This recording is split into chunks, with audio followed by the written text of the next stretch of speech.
नमस्कार, मैं हूं निकिता और आप देख रहे हैं सत्यहिंदी.com। चलिए एक नजर डालते हैं अब तक की सुर्खियों पर। लोकसभा चुनाव की तैयारियों में जुटी बीजेपी ने बिहार की मुजफ्फरपुर लोकसभा सीट से अपने सांसद अजय निषाद का टिकट काटकर उनकी जगह राजभूषण चौधरी को अपना प्रत्याशी बनाया है। और अब इसी बात से नाराज अजय निषाद ने कल मंगलवार को बीजेपी का दामन छोड़ कांग्रेस का हाथ थाम लिया है। समाचार एजेंसी से बात करते हुए उन्होंने कहा कि मैं समझता था कि मुझ में कोई कमी नहीं है। मैं हमेशा पार्टी की लाइन पर काम करता रहा, पार्टी के कार्यक्रम में शामिल होता रहा, जनता से मिलता रहा, लेकिन बीजेपी ने मेरा टिकट काटने के पीछे वजह बताई है कि सर्वे खराब था। आपको बता दें कि कांग्रेस ने अभी तक मुजफ्फरपुर सीट से अपने प्रत्याशी का ऐलान नहीं किया है। ऐसे में जब निषाद से पूछा गया कि क्या आप कांग्रेस के टिकट पर चुनावी मैदान में होंगे, इस पर उन्होंने कहा कि ये पार्टी नेतृत्व तय करेगा, मैं तैयार हूं। लोकसभा चुनाव से पहले कर्नाटक बीजेपी के अंदर हलचल देखने को मिल रही है। मीडिया रिपोर्ट्स के मुताबिक यहाँ येदियुरप्पा के बेटे विजेंद्र को अध्यक्ष पद से हटाने की मांग उठ रही है। दरअसल राज्य के पूर्व उप मुख्यमंत्री और भाजपा नेता के.एस. ईश्वरप्पा शिवमोगा निर्वाचन क्षेत्र से निर्दलीय रूप में चुनाव लड़ने का फैसला किया है। इस बीच कल मंगलवार को उन्होंने बताया कि उन्हें बुधवार को दिल्ली में मिलने के लिए केंद्रीय गृह मंत्री अमित शाह का फोन आया था। ईश्वरप्पा ने कहा कि वह आज बुधवार को केंद्रीय मंत्री से मिलेंगे, लेकिन चुनाव लड़ने का अपना निर्णय तब तक नहीं बदलेंगे जब तक कि पूर्व मुख्यमंत्री बी.एस. येदियुरप्पा के बेटे और राज्य भाजपा अध्यक्ष पी.वाई. विजेंद्र को चुनाव से पहले हटाया ना जाए। आपको बता दें कि येदियुरप्पा के बेटे बी.वाई. राघवेंद्र लोकसभा चुनाव के लिए शिवमोगा से मौजूदा सांसद और भाजपा के उम्मीदवार भी हैं। ऐसे में ईश्वरप्पा का कहना है कि उनकी लड़ाई राज्य में एक परिवार द्वारा भाजपा के नियंत्रण के खिलाफ है। उन्होंने कहा कि प्रधानमंत्री मोदी कहते थे कि कांग्रेस में एक परिवार की संस्कृति है, उसी तरह राज्य में भाजपा भी एक परिवार के हाथों में है। पार्टी को उस परिवार से मुक्त कराया जाना चाहिए। कच्छतीवु को लेकर प्रधानमंत्री मोदी ने हाल ही में अपने एक बयान में कांग्रेस की आलोचना की थी।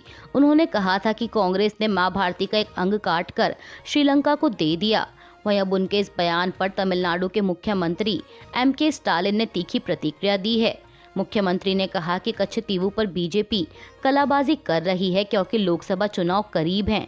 उन्होंने प्रधानमंत्री मोदी पर सवाल उठाते हुए कहा कि प्रधानमंत्री की ये हिम्मत नहीं है कि वे श्रीलंका से सवाल पूछ लें या मछुआरों की गिरफ्तारी को लेकर उसकी निंदा कर सकें। ना ही वो चीन के अरुणाचल प्रदेश पर दावे का विरोध कर सकते हैं, तो कच्छतीवु पर वो बात कैसे कर सकते हैं।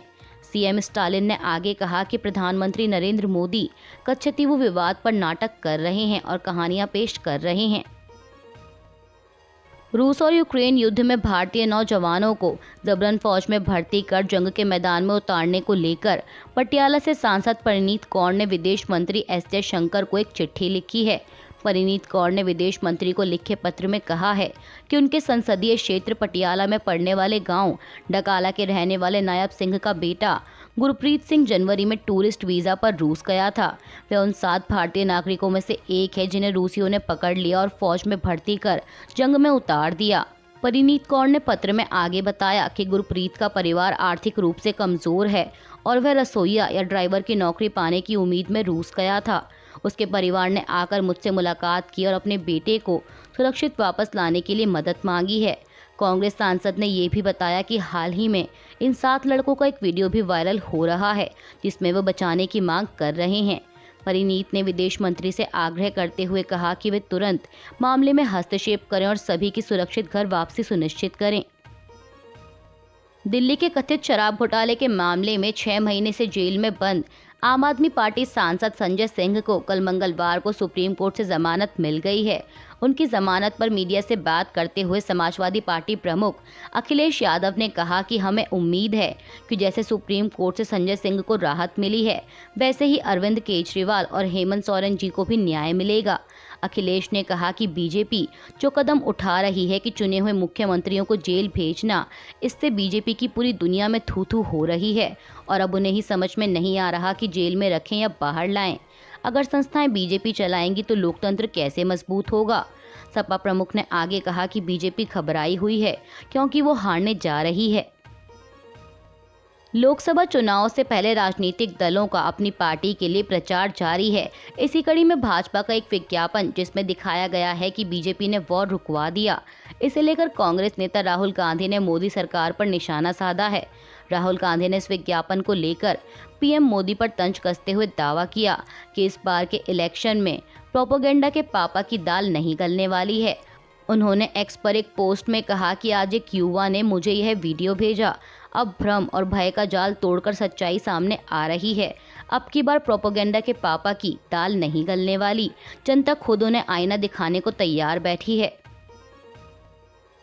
बीजेपी के विज्ञापन पर निशाना साधते हुए राहुल गांधी ने एक वीडियो भी शेयर किया है जिसमें एक लड़की पीएम मोदी की चुटकी लेते हुए कहती नजर आई, वॉर रुकवा दी, वह हमें नौकरी क्यों नहीं देते।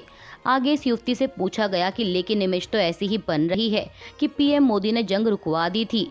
इस पर लड़की बोली कि अरे सब प्रोपेगेंडा है, इलेक्टोरल का पैसा है, कहीं तो इस्तेमाल होगा। किसी एक्टर को उठाकर बेटी बना देंगे और कहलवाएंगे कि वॉर रुकवा दिया। पीएम मणिपुर के दंगे क्यों नहीं रुकवाते और लद्दाख की ओर क्यों नहीं देखते हैं। बता दें कि यह वीडियो बीजेपी के उस प्रचार आधारित विज्ञापन के बाद आया है जिसमें एक लड़की युद्धग्रस्त देश से सुरक्षित भारत लाए जाने के बाद दिखाई गई थी और वह उसका क्रेडिट प्रधानमंत्री मोदी को देते हुए नजर आई थी। दरअसल विज्ञापन में दावा किया गया था कि प्रधानमंत्री मोदी ने एक जंग को रुकवाया है और उन्हीं के प्रयासों से वहां फंसे भारतीयों को वापस हिंदुस्तान लाया जा सका। हालांकि वीडियो में किसी देश का नाम नहीं था। विदेश मंत्री एस जयशंकर ने संयुक्त राष्ट्र सुरक्षा परिषद में भारत की स्थायी सदस्यता को लेकर बड़ा बयान दिया है। उन्होंने कहा कि दुनिया का भी यह मानना है कि भारत को यह दर्जा मिलना चाहिए। विदेश मंत्री ने कहा कि संयुक्त राष्ट्र का गठन लगभग 80 साल पहले हुआ था और 5 देशों चीन, फ्रांस, रूस, ब्रिटेन और अमेरिका ने आपस में इसकी सुरक्षा परिषद का स्थायी सदस्य बनने का फैसला किया। उस दौरान दुनिया में कुल मिलाकर लगभग 50 स्वतंत्र देश थे जो समय के साथ बढ़कर लगभग 193 हो गए हैं, पर इन 5 देशों ने अपना नियंत्रण बनाए रखा है। लेकिन अब दुनिया भर में यह भावना है कि इसमें बदलाव होना चाहिए और भारत को स्थायी सीट मिलनी चाहिए। इसके साथ ही विदेश मंत्री ने तत्कालीन कांग्रेस सरकार पर भी निशाना साधा। उन्होंने कहा कि यूएनएससी की स्थायी सीट की जब बहस हुई और हमें इसकी पेशकश की जा रही थी तो नेहरू की स्थिति यह थी कि हम सीट के लायक हैं, लेकिन पहले चीन को यह मिलनी चाहिए। जयशंकर ने कहा कि हम फिलहाल भारत प्रथम की नीति पर चल रहे हैं, लेकिन एक समय था जब नेहरू कहते थे कि पहले चीन बाद में भारत।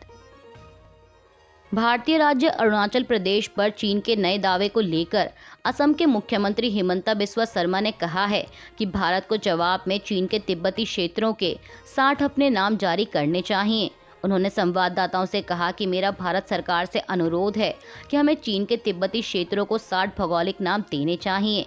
सीएम शर्मा के अनुसार हमेशा जैसे को तैसा के आधार पर जवाब दिया जाना चाहिए। मुख्यमंत्री ने कहा कि मैं इस पर टिप्पणी नहीं करना चाहता क्योंकि ये भारत सरकार का नीतिगत फैसला है, लेकिन अगर वे 30 नाम रखते हैं तो हमें 60 नाम रखने चाहिए। बता दें कि हाल ही में चीन ने अरुणाचल प्रदेश की 30 जगहों के नए नाम की लिस्ट जारी की है, जिसे विदेश मंत्रालय द्वारा पहले ही खारिज किया जा चुका है। बुधवार को ताइवान में 7.4 की तीव्रता का जबरदस्त भूकंप आया है, जिसके बाद जापान ने ओकिनावा प्रांत में सुनामी की चेतावनी जारी की। बताया जा रहा है कि ताइवान में पिछले 25 सालों में ये अब तक का सबसे तेज भूकंप था। वहीं जापान द्वारा जारी की गई सुनामी की चेतावनी को लेकर आशंका जताई जा रही है कि सुनामी की लहरें 3 मीटर ऊंची हो सकती हैं। ऐसे में जापान ने ओकिनावा के तटीय इलाकों से लोगों को सुरक्षित निकाले जाने की एडवाइजरी जारी की है। जापान के एक सरकारी प्रसारण NHK के अनुसार सुनामी सुबह 9:30 बजे के आसपास इरिओमोटे और इशिकागी द्वीपों पर टकराएगी और सुबह 10 बजे के आसपास मियाकोजिमा और ओकिनावा के मुख्य द्वीप तक पहुंच सकती है, जिसे देखते हुए यहां रहने वाले लोगों को सावधान रहने की चेतावनी दी गई है।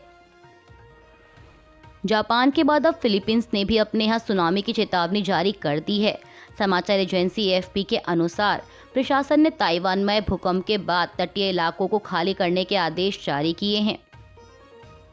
गजा में खाद्य सहायता पहुंचा रही संस्था वर्ल्ड सेंट्रल किचन के 7 कर्मचारी इजरायली हमले में मारे गए हैं, जिसके बाद संस्था ने गजा में अपना कामकाज रोक दिया। वर्ल्ड सेंट्रल किचन ने बताया कि जो लोग मारे गए वो जरूरतमंदों के लिए खाना लेकर जा रहे थे।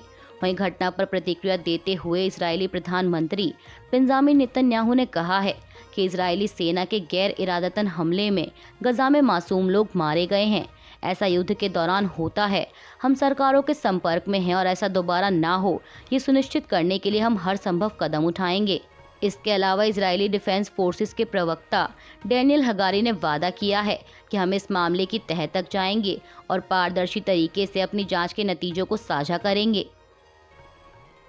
इजरायली हमले में मारे गए 7 सहायता कर्मियों की मौत को लेकर इजरायल की सेना ने स्वीकार किया है कि उसने गंभीर गलती की। इजरायली रक्षा बलों के chief of staff Herzi Halevi ने एक्स पर एक वीडियो संदेश में कहा कि यह घटना एक गंभीर गलती थी। इसके साथ ही उन्होंने ये भी कहा कि ऐसा नहीं होना चाहिए था।